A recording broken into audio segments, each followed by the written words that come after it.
wanted to play this clip just to wrap up. I wanted to play this clip from MSNBC, and I've started doing this a little bit more. I just kind of go over to one of our garbage mainstream media outlets, and I click on somewhere between 1 and 3 videos, and I pick one to tear apart because they are all such garbage.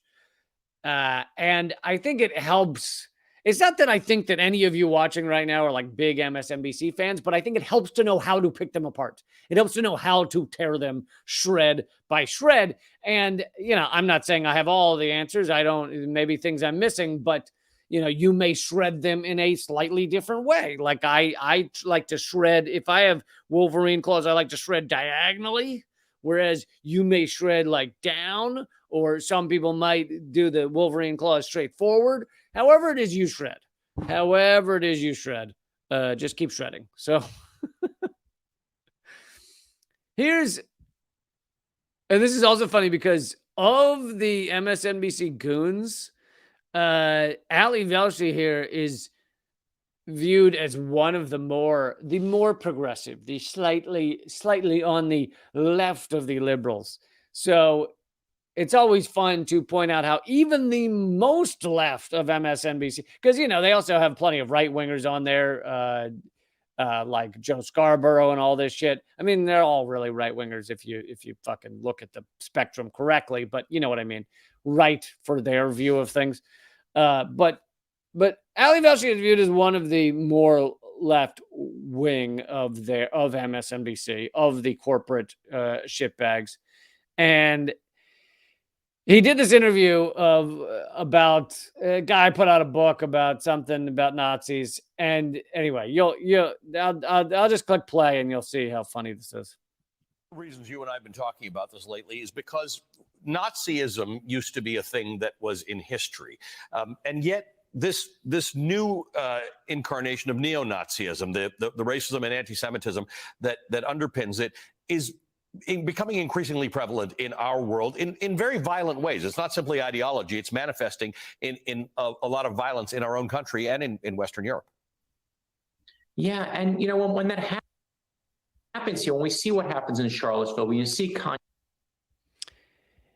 So just to stop there for a second, you hear that and he goes, it's neo-Nazism manifesting itself in throughout the world. And yes, by the way, those are real. And I'm not downgrading any of the fucking Nazi and neo-Nazi groups he's highlighting in America. But they say, and now it's happening in Europe, and you're thinking like, oh, they're going to say Ukraine, huh? Is that what they're talking about? Fucking no. We are allied with Ukrainian Nazis, and they cannot mention that at all. So here they are talking about Nazism in the U.S. And Europe and anti-Semitism, and they can't mention the fact that the U.S. is currently fighting a proxy war allied with Nazis, like funding and arming Nazis. Like, and on top of that, the U.S. removed back in 2013, the Congress removed the ban Congress had put on funding Nazis. So in 2013, Congress voted to take that away, allowing the funding and arming of Nazis because they knew what they were doing in the U.S. In Ukraine. So they removed that. The U.S. also has never voted. Every year, Russia puts forward in the UN the bill to stop the glorification or stand against the glorification of Nazism. And every year, the U.S. votes against stopping the glorification of Nazism. Even back a few years ago, 2018, I think, it was only 2 countries that voted against. I think it was Ukraine and U.S. voted against stopping the glorification of Nazism. Meaning they want to continue to glorify Nazism. And of course, MSNBC, in this segment about Nazism, cannot mention any of that. Can't say it. Kanye West opened his mouth and, throughout all that anti-Semitism, we wring our hands and we say, I can't believe this is happening here. This seems like something that should be happening in Germany. It should be happening in Europe, not here though, not in America. And then when we were researching the book, we found that there was actually back in World War II, there was a Nazi rally in Madison Square Garden in the heart of New York City, 20,000 Nazis who were cheering. There's giant banners of George Washington, swastikas surrounding it. So he's absolutely right. And I have covered that before with Government Secrets, one of my podcasts. By the way, if you guys like podcasts, I have 3 of them. One is the audio from these live streams it's called Either Moment of Clarity or The Lee Camp Show. I had to rename it on Spotify because they banned me. But so look up Either Moment of Clarity or Lee Camp Show if you want this audio. If you want my other podcast, Common Censored and Government Secrets. On Government Secrets, we cover the things that our government in the past generally doesn't want us to know. And one of them is that the U.S. had a lot of Nazis going into World War II. Also, the New York Times said very positive things about Hitler going into World War II, and then refused to cover the Holocaust through most of World War II. But yes, there was a rally in Madison Square Garden with thousands of Nazis came out. This is just before the U.S. or a little before the U.S. got involved in World War II. And fucking banners of George Washington with swastikas, exactly how he's saying. Now, here's what he won't, this guest and Ali Velshi aren't willing to take the next jumps, is you have a bunch of pro-Nazi Americans going into World War II, including many of our newspapers and things like that, including Henry Ford, right? Who was one of Hitler's heroes. And Hitler had a life-size portrait of him in his Munich office, Henry Ford. Henry Ford got the highest honor, was given the highest honor by Hitler's government in the 30s before World War II began, and did not return the honor when World War II began. Like, people asked him, are you going to return your German Medal of whatever? And they said, the Ford company said no. But on top of that, then you have World War II end, and the U.S. continues working with Nazis. This guy's not mentioning it. I don't know why.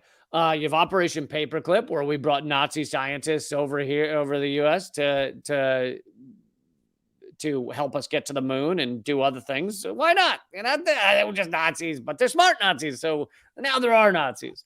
We brought Nazi scientists over. We used them. We had Operation Gladio, which was NATO and CIA, that was about leaving funding and arming for Nazis and ultra-right factions throughout Europe to fight communists if they were to get too active in areas. So now, yes, some are communists, and you know, what is communism? It's a socioeconomic view of the world.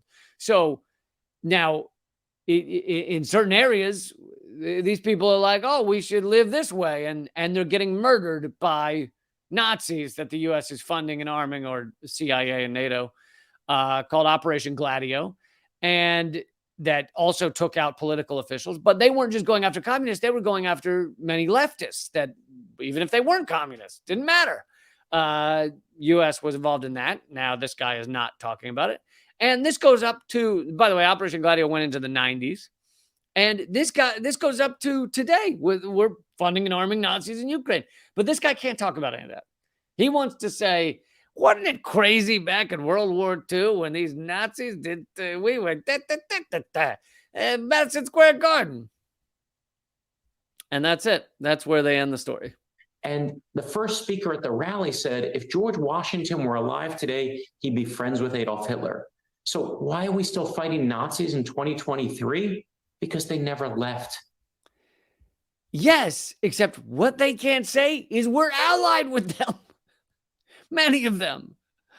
Now, I'm not saying we never also fight them. Like, there are operations in America to stop Nazis from doing shit, and I hope that continues. But we're also allied with Nazis in Ukraine. And that's not even just coming from me. The New York Times called it, as we discussed earlier with the Zelensky story, the New York Times called the Azov Battalion neo-Nazi. Every mainstream media article did in 2013, 2014, 2015. But now, Azov Battalion is your friends. They're the good guys, right? All right, folks. I just wanted to show you how garbage MSNBC continues to be.